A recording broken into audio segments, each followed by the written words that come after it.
A wealthy woman of considerable size was surrendered to an Apache warrior as retribution by her own father, yet he cherished her beyond measure. The merciless desert sun blazed down upon Fort Benson, a remote military station bordering Apache lands.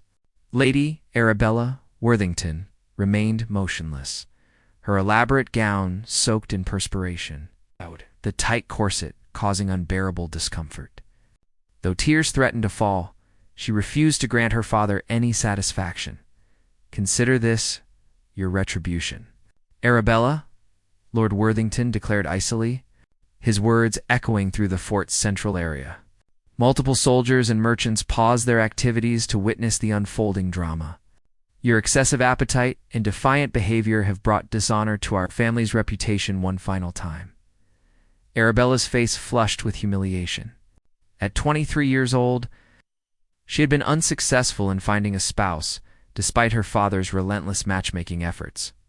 Her physical appearance had become a perpetual source of his frustration, a constant reminder of her mother's inferior heritage. "Chief Maka," her father proceeded, turning toward the imposing Apache leader standing quietly nearby, "per our arrangement, I present my daughter as recompense for our territorial disagreement. She shall assist your tribe however you deem appropriate." Arabella's head jerked upward in shock. "Father, I beg you, silence," Lord Worthington snapped. "You've been given countless chances to demonstrate your value. Now you'll discover what failure truly costs." The Apache warrior examined her with penetrating, mysterious eyes. Unlike her father's scornful stare, his face revealed nothing, neither revulsion nor satisfaction. He simply acknowledged once, accepting the offering without words. "She belongs to you now," Lord Worthington stated, already preparing to depart. "Handle her as you choose." As her father climbed onto his horse without looking back, Arabella sensed her entire existence crumbling. Stranded in unfamiliar territory, given to a man her people considered uncivilized, all because she couldn't become the daughter her father demanded. The Apache warrior approached her with measured, calm steps. She recoiled when he extended his hand, but he merely collected the small satchel holding her meager belongings. With a simple motion, he signaled for her to accompany him as they departed the fort with dust swirling around them. Arabella cast a final, desperate glance backward. Her father had already vanished, taking with him the only life she'd ever known. Their journey lasted several days. Through endless expanses of desert and rough terrain, Arabella's feet developed painful blisters in her unsuitable footwear. Her skin suffered burns despite the cloth she wrapped around her head, and her throat remained parched with constant thirst. She anticipated brutality from her captor, the barbaric Apache her father had so frequently described. Yet Maka remained enigmatic. He never pushed her beyond exhaustion. When she faltered, he stopped without complaint, permitting her to recover. During nighttime, he constructed fires and offered his water and provisions, preserved meat and wild berries, without ceremony or expectation. His quietness wasn't aggressive or reassuring. It simply existed, like the wilderness surrounding them. "What is our destination?" she inquired on the second day, her voice rough from lack of use. Maka gestured toward faraway peaks. "Home." This marked his first spoken word to her. On the third evening, when temperatures plummeted dangerously, he silently provided an additional covering. The small yet unexpected act bewildered her. She had been taught that Apache were vicious savages. However, this man demonstrated gentle thoughtfulness her own father had never shown. "Why did you take me?"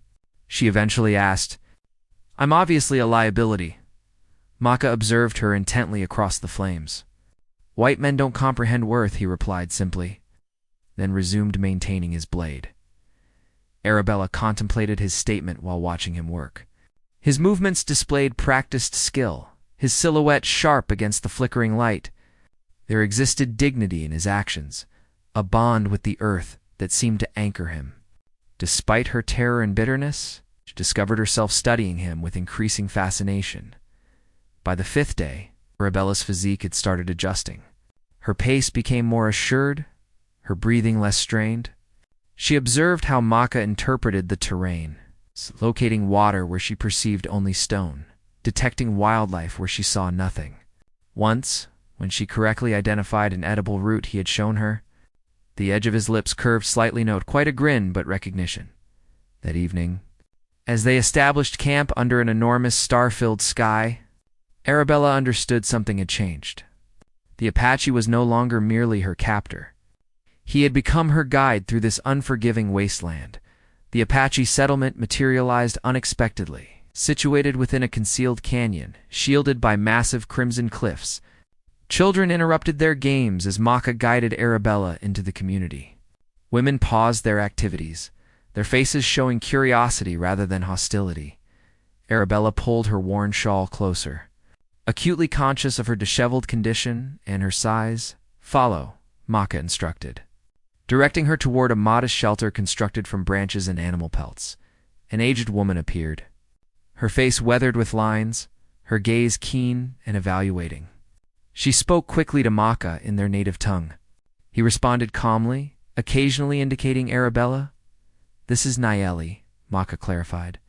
"My grandmother. You shall remain with her." Before Arabella could object, he departed. Leaving her with the elderly woman, Nayeli motioned for her to enter the dwelling. The inside proved surprisingly cool and organized, with woven floor coverings and various implements neatly arranged along the walls. Nayeli indicated a sleeping area in the corner, then pointed to a water vessel. The meaning was obvious. This space was Arabella's, and she was welcome to refresh herself. That evening, Arabella watched the community's evening routines from Neely's doorway. Children assisted with tasks without protest. Women collaborated, processing grain and preparing meals, their actions efficient and meaningful. Men returned from expeditions, distributing their success equally among families. None of the disorder she had anticipated existed, none of the savagery her father had portrayed. Instead, she witnessed a society united by shared respect and collaboration. When Nayeli offered her a bowl of soup, Arabella received it with gratitude. The old woman observed her eating, then nodded approvingly. "Thank you," Arabella expressed. Though the words felt insufficient, Nayeli couldn't understand the English phrase, but she appeared to grasp the emotion. She touched Arabella's hand once, then continued with her own meal. Later, as night arrived and fires glowed throughout the village, Arabella spotted Maka sitting with the tribal leaders. In the firelight surrounded by his community, he appeared nothing like the silent, stoic guide from their journey. Here, he was valued, essential, at peace. For the first time since her father's abandonment, Arabella experienced a spark of optimism. Perhaps this punishment might transform into something entirely different. Days elapsed, and Arabella struggled to establish her role. Her delicate hands developed blisters as she tried helping with daily activities. Her awkward attempts at grinding grain or creating baskets frequently resulted in disappointment. The women never ridiculed her, but their sideways looks conveyed volumes. One morning, Nayeli handed her a clay vessel and pointed toward the creek. Arabella understood. Retrieve water, a simple responsibility. Yet when she filled the heavy container, she could barely manage it. Halfway to the village, the pot escaped her hold and broke on the rocky surface. Arabella stared at the fragments, tears forming in her eyes. Even this fundamental task exceeded her abilities. She knelt to collect the pieces, slicing her finger in the process. A shadow appeared above her. Looking up, she discovered Maka standing nearby, his expression unreadable. She prepared for anger or disdain. Instead, he crouched beside her and carefully took her wounded hand. Examining the injury from a small container at his waist, he retrieved a leaf, crushing it between his fingers before applying it to her cut. The bleeding ceased almost instantly. "Leave this," he said, referring to the broken vessel. He offered her a smaller water holder from his belt. "Begin with what you can manage." The simple wisdom in his words affected her profoundly. He wasn't reducing expectations from sympathy. He was teaching her to develop strength progressively. That evening, Arabella noticed Maka observing her across the central fire as she assisted Nayeli with meal preparation. When their gazes met, he didn't turn away. Instead, he He nodded slightly, recognizing her efforts. The following day, he arrived at Neely's home, carrying a bundle of vegetation. Through gestures and basic words, he began instructing Arabella about which plants healed, which provided nourishment, which were dangerous. His patience amazed her. He never displayed irritation when she mixed up similar-appearing leaves or forgot their purposes. "Why are you assisting me?" she finally inquired. Maka considered her question thoughtfully. "You aren't what your father thinks," he said. "You aren't what you think either." His words remained in her thoughts long after he departed. For the first time in her existence, someone was looking beyond her size, beyond her shortcomings. Someone was recognizing potential. Weeks transformed into months. Summer heat surrendered to cooler autumn evenings. Arabella's hands became rough, her skin bronzed by the sun. The smaller water container had been... "Your father," Maka told Arabella, his expression serious. "He comes with the blue coats." Fear seized her heart. Why would he return? "He abandoned me." "Perhaps he regrets his decision," Maka said, though his tone suggested he believed otherwise. That night the tribal council assembled. Arabella, now fluent enough in their language to comprehend, listened as they deliberated. Some argued for immediate relocation to their winter camps. Others insisted on maintaining their position. This was their territory by ancient right. Maka spoke last. "We will not flee," he declared. "But we will not fight unless forced. The white men's dispute is not with our people, but with me and with her." He nodded toward Arabella. After the council dispersed, Ka approached her. "You must choose," he said quietly. "If your father has come to reclaim you, will you go?" 6 months earlier, Arabella would have jumped at the opportunity to return to civilization, to baths and proper beds, to familiar food and language. Now, the thought filled her with terror. "My place is here," she said firmly. "With your people." "With you?" Something flickered in Maka's eyes. Relief, perhaps, or deeper emotion.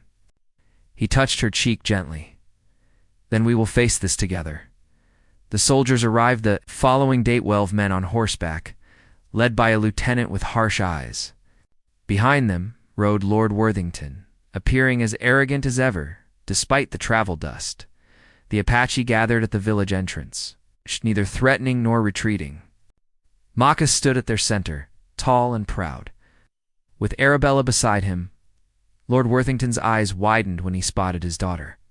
"Arabella, thank God you're alive.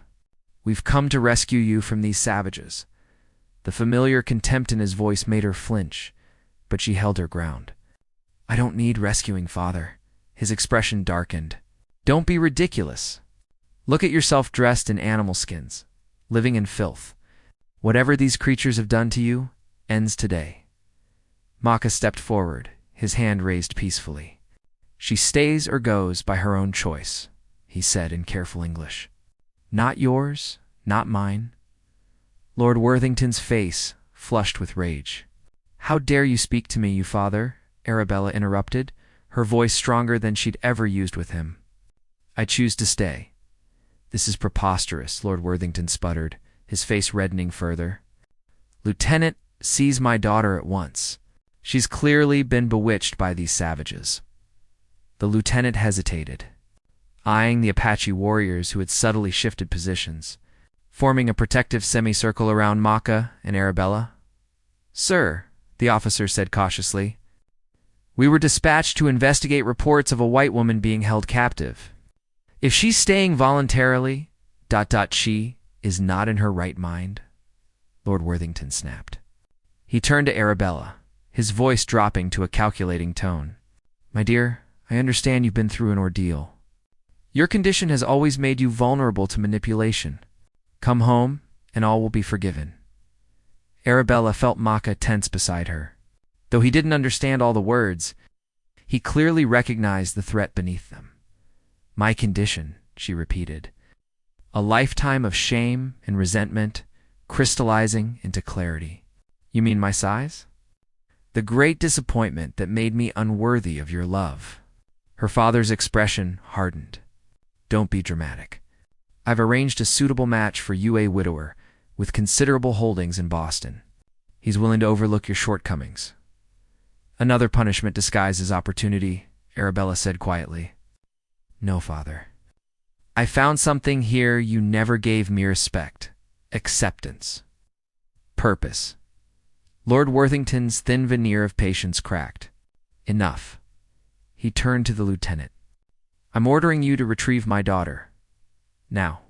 The officer reluctantly signaled his men to advance.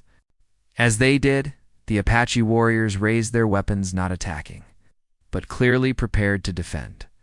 In that tense moment, Maka stepped forward, placing himself directly between Arabella and the soldiers. His voice rang out clear and commanding. This woman is under my protection, he declared. By your own law, her father gave her to me. She is no longer his to claim. The lieutenant frowned. Is this true, sir? Did you willingly give your daughter to this man? Lord Worthington sputtered. As punishment, not as a gift. Yet you surrendered all rights to her, Maka pressed. Before witnesses at the fort, the lieutenant looked uncomfortable. If there was a formal transfer, this is absurd, Lord Worthington exploded. I'll not be lectured on law by a savage. In the charged silence that followed, Arabella moved to stand beside Maka. I stay by choice, she said firmly. Leave us in peace, father. The standoff might have ended peacefully if not for Lord Worthington's pride. As the lieutenant began to withdraw his men, Arabella's father suddenly drew a concealed pistol. If I can't have my daughter back, he snarled, aiming at Maka, then neither will you, savage. Everything happened in an instant. The gun fired. Maka moved to shield Arabella. A cry rang out as the bullet found its mark not in Maka, but in the shoulder of an Apache warrior who had lunged forward to protect his chief. Chaos erupted. The soldiers, caught by surprise, struggled to control the situation. The Apache warriors surged forward, disarming Lord Worthington and surrounding the soldiers. Hold Maka's command cut through the tumult. No more blood. The warriors hesitated, weapons still raised. The lieutenant, to his credit, ordered his men to stand down. This man, Maka said, pointing to Lord Worthington, has broken peace. Take him away. The lieutenant nodded grimly. He fired without provocation. He'll face military justice. He turned to Arabella. Miss Worthington, are you certain of your decision to remain? More certain than I've ever been of anything, she replied, as the soldiers departed with her father in custody. Arabella rushed to help the wounded warrior.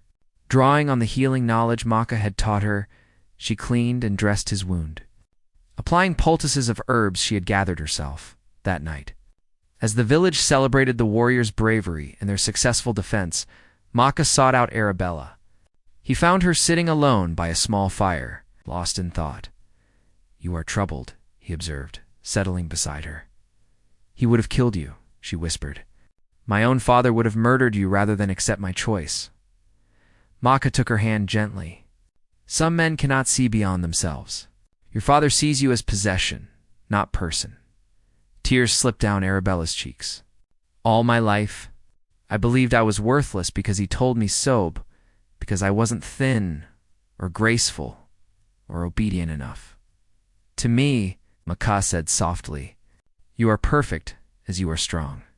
Wise, beautiful. He touched her face, wiping away a tear. Your body carries life well. Your heart carries kindness. Your mind carries wisdom. What more could a man want in a woman? In that moment, surrounded by the night and the distant sounds of the village, Arabella felt the last chains of her past finally break away. Spring came to the valley in a riot of wildflowers and new growth. A year had passed since Arabella's arrival among the Apache, a year of learning, adapting, and finding her true self. The woman who now moved confidently through the village bore little resemblance to the frightened, shame-filled creature who had arrived in disgrace. Her body remained full-figured, but it was strong now, capable of carrying water, gathering wood, and tending gardens. Her skin had darkened under the desert sun, and her once elaborate hairstyle had been replaced by simple braids adorned with beads and feathers. More significantly, her spirit had transformed. Where once there had been only self-loathing and fear, Now there was purpose and pride. The tribe called her Nalani, meaning the heavens in their tongue and name, given by Nayeli. Who? Said Arabella's eyes reflected the vastness of the sky. She had found her place as a healer. Combining the knowledge Ka had taught her with remedies she remembered from her grandmother's journals. Children no longer stared at her, sighs, but instead ran to her with their scrapes and fevers, knowing her gentle hands would bring relief.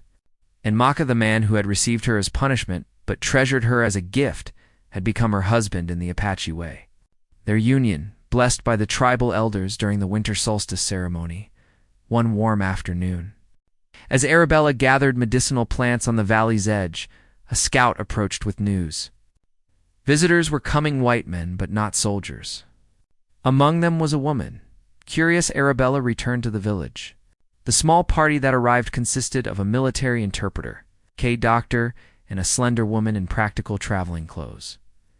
Miss Worthington, the woman called, spotting Arabella. I'm Margaret Fulton from the Boston Herald.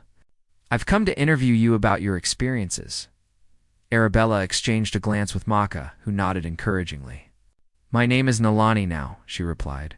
But yes, I was once Arabella Worthington. Your story has caused quite a sensation back east, Margaret explained. A nobleman's daughter given to an Apache chief, who chose to remain with the tribe rather than return to civilization. People are fascinated. Arabella smiled. Is that how the story is told? Not an obese noblewoman handed over as punishment? Margaret looked embarrassed. Well, some less reputable papers did take that angle, I'm afraid. That's partly why I'm here to tell the true story. The true story, Arabella said softly, taking Maka's hand, is that I was never punished. I was set free. Years passed, seasons turning like the pages of a book. Arabella, now known only as Nalani, and Maka built a life rich with purpose and love. They never had children of their own, but they became beloved figures to the tribe's young one.